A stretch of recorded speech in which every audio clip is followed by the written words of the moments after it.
Enough of Africa being a utopian fantasy. That's me, Axon Perry, saying, we must unite now or perish at the ways which were initiated by an iconic pillar of Africa, Kwame Nkrumah, on 24th May 1963 in the Ethiopian capital Addis Ababa. After a close look at this phrase, I can clearly deduce that enough of Africa being an utopian fantasy.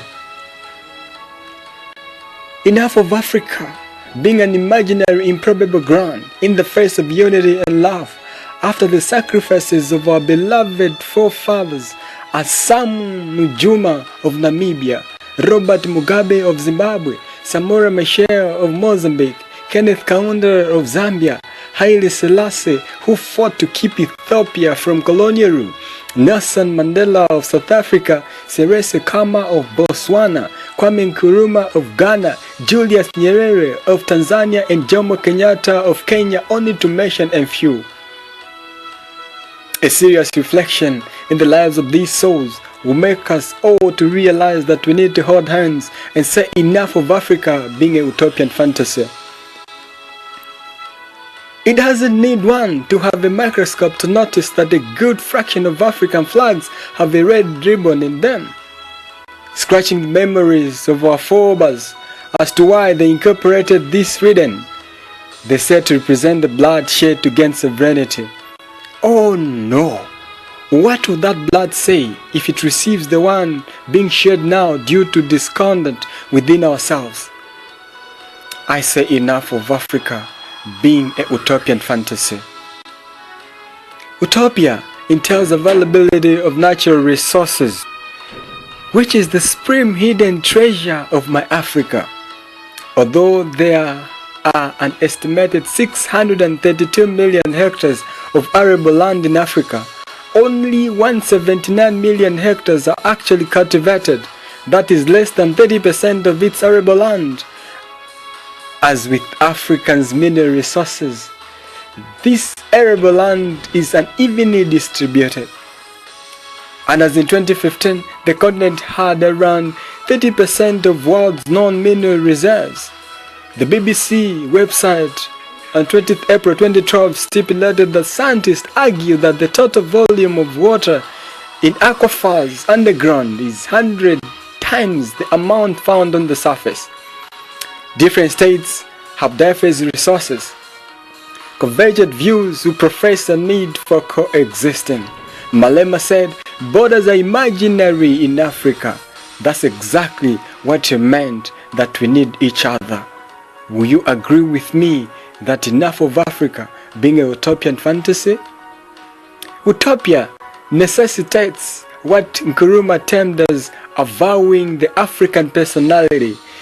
If you are with me on the realization of birthing a new dawn of particular Ubuntu in Africa, then culture should not be a boundary. As the All-African People's Revolution Party put it, despite the cultural diverse that exists among the African people, there is a far greater degree of cultural unity that exists wherever you find Africans in the world. This is especially obvious in the common African ethos that bind us together as one. Our core values of humanism, collectivism, and egalitarianism, for example, are demonstrated amongst the masses everywhere. Therefore, the factious spirit of African personality, as promulgated by its propagator, the great Asagefo Dr. Kwame Nkrumah, repudiates any and all forms of discriminatory prejudice, including racism, which makes Africa an accommodative place for all. Utopia, to a greater degree, asserts that a community must indecisively resolve eternal conflicts and disputes.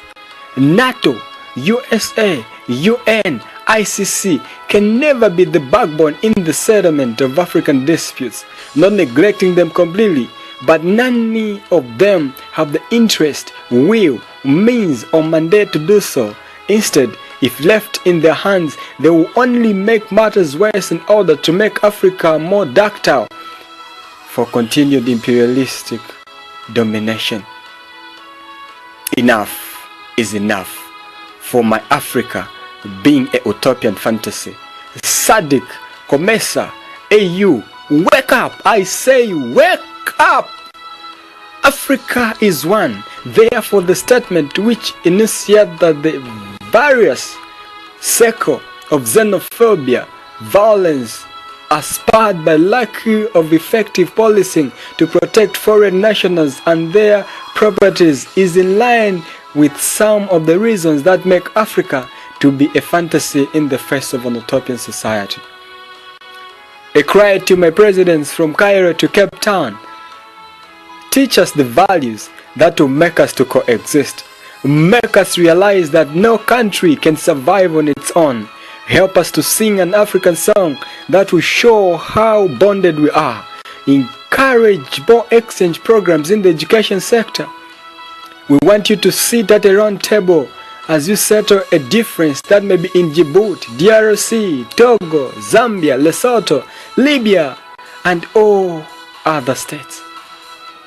With a mindset that if you won't solve it, no one will. We want you to take a lead in creating a platform that you will be discussing pertinent issues that affect Africa. I want to remind you that Africa has 54 states and America has 50. Think twice. The European Union has a currency. What of the African Union? Think twice. Once again, my name is Jackson Piri and I say enough of my continent being a utopian fantasy.